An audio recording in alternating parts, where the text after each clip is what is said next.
I am Jade. I have a beautiful, he's almost 14 months on Thursday, and his name is Sunshine. I have a partner, Ethan, and we live in northern New South Wales. One of my friends introduced me to aware parenting, and I resonated really deeply, especially after all of the work that I had done, my own self love and healing journey, and then through coaching women specifically around feeling their emotions and releasing their emotions from their body and all the things. So it just made a lot of sense that we not have to heal it all when we're grown up and just focus on our children, our babies, and they have that innate wisdom inside of them to just heal themselves. I decided to reach out to my baby Sunshine. He was not sleeping very well. Brought my attention to the fact that we weren't getting very much sleep at night. And I was very much an attachment style parent. So I would just feed him on demand whenever he needed the boob. And I didn't understand at that time that I had created a control pattern with breastfeeding. So I was just feeding him what he wanted, which was sometimes hourly at night, all through the night. And then he would cluster feed first thing in the morning as well. So he just wanted to be on the boob all the time. Once he brought my attention to it, I realized in my body how I was feeling. And maybe something's off here. And I'm feeling really exhausted. And actually, this isn't the best way forward. That's so intense. I do remember those days when I didn't know anything about this and I was in the same boat. So I can really relate. How were you feeling? Depleted energetically, emotionally, physically, drained, tired, frustrated sometimes. It's so understandable. It really is. And yeah, it is stressful when you're just keep waking up and you're not getting any sleep and you wake up exhausted in the morning. It's just you're a whole different person in the day. Tell me about the work that we did when we started working together. So it really helped me to know that you had traveled down this path before with your son. And we had a very similar story actually. And for me to just be aware that my baby at his age, he really didn't need to be fed so many times throughout the day, throughout the night, whenever it was, that was able to put my mind at ease to not think so much into, oh my God, I'm starving my baby. What if he's hungry? And yeah, as well as the energetic, emotional work that we create as well. That was amazing. It really helped me to know that it was okay to listen to his feelings in those moments. So, what was the understanding that you gained aside from the he doesn't need to be on a newborn's feeding schedule? What did really allow you to listen to his feelings as opposed to before? What allowed me to listen to his feelings would be the capacity that I was able to hold through the sessions with you, through me feeling fully heard and seen by you, and the clearing that we did together that gave me more capacity to hold him in that space and listen to his feelings, especially at nighttime when I was already tired. I felt like I just a lot more capacity in me to hold him. I think it's potent and really underutilized. We don't understand how much capacity we can hold once we are held. Our battery is so depleted from waking up constantly, from everyone needing us, our partners, our children, our friends, family, etc., where we hold the whole household together. So we're emotionally, physically, mentally drained. And we have to also hold space for our children. We want to because their feelings are so valid and we want to allow them to release, to have that deep healing that they need to heal. So to have our feelings heard around that, because there's so much societal conditioning, there's so much passed down generationally as to how we're supposed to parent. And we can get caught up in our own emotions when we're listening to our children, and that can, just pack it on. So it depletes our energy even more. And if we're not able to have that release with a safe space and to be seen and heard and held in those precious moments, then we don't have enough capacity to hold our children. So they often don't feel safe. I know that Sunshine didn't feel safe when my cup was depleted. And that makes so much sense, doesn't it? When we have our own feelings and our own emotions and our own stress, it's really difficult to listen to anybody, let alone a crying child. What was a turning point for you throughout this journey that we took together? The turning point for me definitely was to ask for help from my partner. I felt that I had to do it on my own. And I found that because my baby had a breastfeeding control pattern, he would dissociate whenever he was around my body. So it wasn't very easy for me to facilitate him to release his big feelings. It was much easier for dad to have a big release. And so it was really time consuming me trying to do it all on my own. We were getting somewhere, not very far.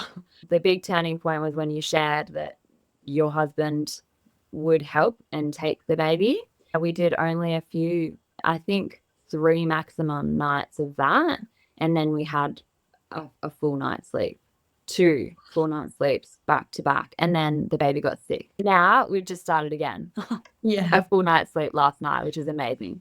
Yeah. So let's just clarify that when you say dad took the baby, it doesn't mean that dad walks out of the room with the baby and you're separated. It's just that dad is the one that's actually holding space in the moment. And whilst you're physically still there, because sometimes babies develop these control patterns with our body and our breast, it is easier for them to have a good emotional release with someone else that they don't have that with. When dad can step in and provide that support, it's incredibly helpful for mothers because when they have those really big releases, deep sleep follows, as you notice and as you saw it yourself. Absolutely. How is it going now? What's going on in your lives now in terms of sleep? Still a couple of times that he would wake up for his around midnight and he will look for the boob and then he'll fall back to sleep. And often my partner doesn't even wake up from it. It's a nothing. And he'll sleep again until at least 4 a.m., which is amazing, from 6, generally 6 or 7 p.m. until around 4 with that small weak wake up, which is amazing in comparison to where I came from 2 hours of sleep maximum. Yeah.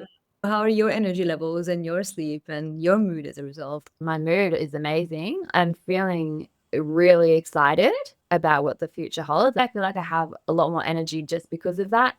My sleep, I'm not used to it. I'm waking up going, what's happening? Is he still breathing? He's okay. And then I lie there going, wow, this is cool. I wish I could be asleep right now. That would be great. Oh, it's an adjustment, right? Like it's happened pretty fast over a space of a few weeks. So I feel like our bodies also get to catch up to all the things that we've been doing for years. So yeah, just allow your nervous system to really take that in, that you can now rest and sleep and it's okay. And your baby's sleeping and he's doing well and he will wake up at whatever time in the morning and then you'll feed him. And that's just the new normal. Yeah. Yeah. Definitely. It's amazing. I'm so happy to hear. What about your understanding and approach to crying and babies and sleep changed over the time that we worked together? Like exponentially is massive. I previously I was scared of a crying baby. I was scared that they were crying. I felt like I was doing something wrong. And so I would constantly be rocking or distracting or putting him on the boob. And oh no, that would be the worst thing that could happen for him to cry. Now I'm excited when he has a cry.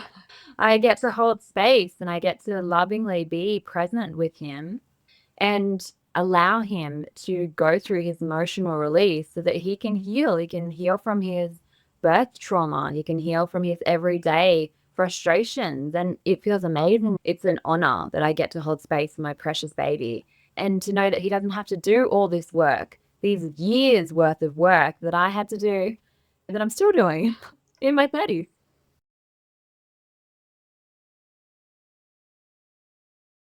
I was reflecting on this with a new friend that's just started aware parenting and the amount of personal growth that we are getting out of it is just exponential. My biggest win from the time that we worked together is having a full night's sleep. Just waking up in the morning, realizing that he hasn't woken up. It's like it's been 14 months and that's never happened. So it's incredible. Yeah. I'm so happy for you. How do you feel now? Empowered, excited, and just like revitalized. What was your favorite part about working together? Oh, wow. I had lots of favorites. I loved that you were just in my back pocket. I felt very seen and heard, and there was no judgment in the space. You could relate to my story as well as you walked this path already. And it was just like a breath of fresh air to know that you have been there. You've literally done exactly what I was wanting to do. And it was so possible. Just knowing that I had you in my back pocket and I could ask you anything and share anything and just get everything off my chest. It was amazing. It was invaluable. I really appreciate it. Thank you so much. You're so welcome. What would you say to someone who is a parent and they may be looking for help with their child's sleep? And they're like, I just want the strategies. Like, I don't need the work for me. I don't need the sessions for me. I just want the strategies for my child. What would you say to them? That was me. I've already done all of my work. I don't need any more work on myself. Our children are a direct reflection of us. It's the work that we do on ourselves. That is the key. That's what the necessary work is. And once we can do that, once we can release whatever we're holding on to, yeah, that's blocking the sleep or the whatever it is, then yeah, we can manifest an amazing transformation in our child. And it starts with us. So we absolutely need to have those sessions because, yeah, we're hanging on to like generations of trauma and conditioning and patterns, and we're not even aware of it. So it's so necessary to get those sessions. What would you say to your parents who are not used to receiving support and maybe it's stigmatized in their eyes to receive support? Your child deserves someone that has a regulated nervous system that's fully present and able to be there. What we don't see is in ourselves reflected in our child. There is a lot of stigma in society about coaching, about getting help. We should be able to just do it on our own parenting wise. We're not supposed to do it on our own. We're supposed to have a village, a tribe. We're supposed to have support from our elders. And we just don't have that in today's society, in these nuclear families. And there's no shame in getting support. It's a necessary if we want to live our best lives and encourage our children to live their best lives and be their best selves, then we need to get our own help first before we can support our children. What would I say to someone considering working with me? It's a no-brainer. She's amazing. You're obviously a breath of fresh air and extremely relatable. You speak in very layman's terms. You break things down so that I can understand them, and extremely loving, compassionate, kind, empathetic. And yeah, there's no judgment in the space. It's complete honesty, authenticity. And you shared your story very openly as well, which made me feel very comfortable in mine. It's a no-brainer to work with you. Absolutely. You're amazing. You're invaluable. Thank you for your kind words. Thank you for being so receptive and so amazing to work with. And I wish you all the goodness and yummy sleep. You really deserve it. Thank you so much. You have just been profound, and I really appreciate your support and all of your wisdom and help. It's been just exponential, so invaluable.